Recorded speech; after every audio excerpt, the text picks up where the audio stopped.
नमस्कार, मैं हूं माही सिंह और आप देख रहे हैं नेक्स्ट नाइन न्यूज। आज बात करने वाले हैं यूपी की सियासत के। यूपी की सियासत में मायावती ने एक बार फिर से अपना परचम लहराना शुरू कर दिया है। जी हां, आपको बता दें, मायावती ने आकाश आनंद को फिर से नेशनल कोऑर्डिनेटर के पद के साथ साथ उत्तराधिकारी भी बना दिया है। अब ऐसे में माना यही जा रहा है कि आकाश आनंद अब सारी जिम्मेदारी उठाते हुए नजर आएंगे। अगर ऐसा कुछ होता है तो जाहिर तौर पर इसका जो खामियाजा है वो चंद्रशेखर आजाद और अखिलेश यादव की पार्टी को भुगतना पड़ सकता है। अगर ऐसा हुआ तो जाहिर तौर पर इसका नुकसान कहीं ना कहीं अखिलेश यादव उठाते हुए नजर आएंगे और वहीं भारतीय जनता पार्टी को हो सकता है फिर से इसका फायदा मिलते हुए नजर आए। लेकिन अगर यूपी की सियासत देखी जाए, जिस तरीके से करवट लेती हुई नजर आई, मायावती का जो गिरता हुआ ग्राफ था, अब क्या आकाश आनंद उसको उठा पाएंगे या चंद्रशेखर आजाद उसको बीट करते हुए नजर आ सकते हैं। अगर ऐसा होता है तो जाहिर तौर पर इसका जो खामियाजा है वो देखने को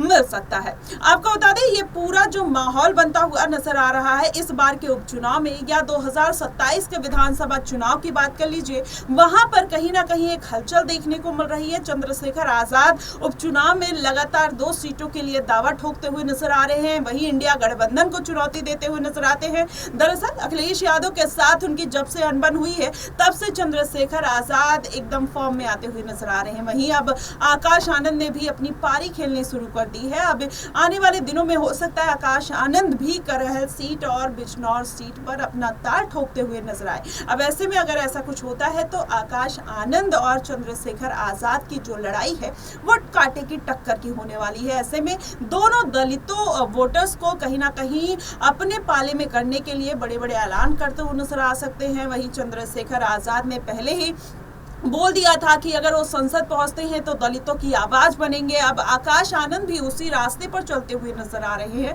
जी हाँ, वो दलितों के लिए कहीं ना कहीं उनको अपने खेमे में लेने के लिए, अपने वोट बैंक में इजाफा करने के लिए बड़े बड़े ऐलान कर रहे हैं। अब ऐसे में अगर आकाश आनंद की फिर से एंट्री सक्सेस हो जाती है तो मायावती की पार्टी के लिए बेहद अहम और अच्छा रहेगा। और ऐसे में पूरा अगर समीकरण देखा जाए तो मायावती 432 सीटों पर अपने प्रत्याशी उतार देती हैं, लेकिन एक भी सीट पर उन्हें जीत देखने को नहीं मिलती। अगर ऐसा कुछ होता है तो जाहिर तौर पर अब इस बार के उपचुनाव में मायावती अगर 1 से 2 सीटें नहीं जीत पाती हैं तो विधानसभा चुनाव में उनके लिए मुश्किल खड़ी हो सकती है। दरअसल अभी तो देखना ये है कि अभी 2027 में विधानसभा चुनाव है। आकाश आनंद किस तरीके से पूरी जद्दोजहद और मेहनत करते हुए नजर आते हैं।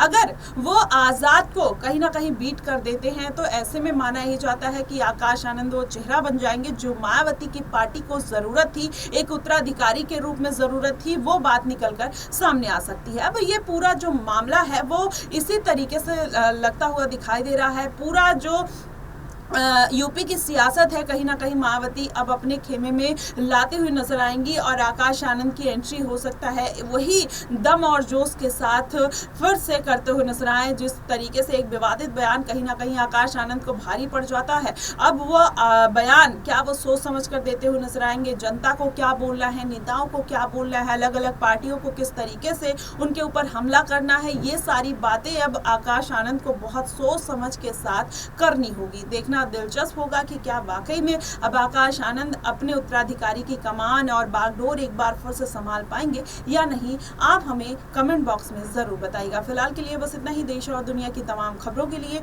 हमारे साथ बने रहिएगा। नेक्स्ट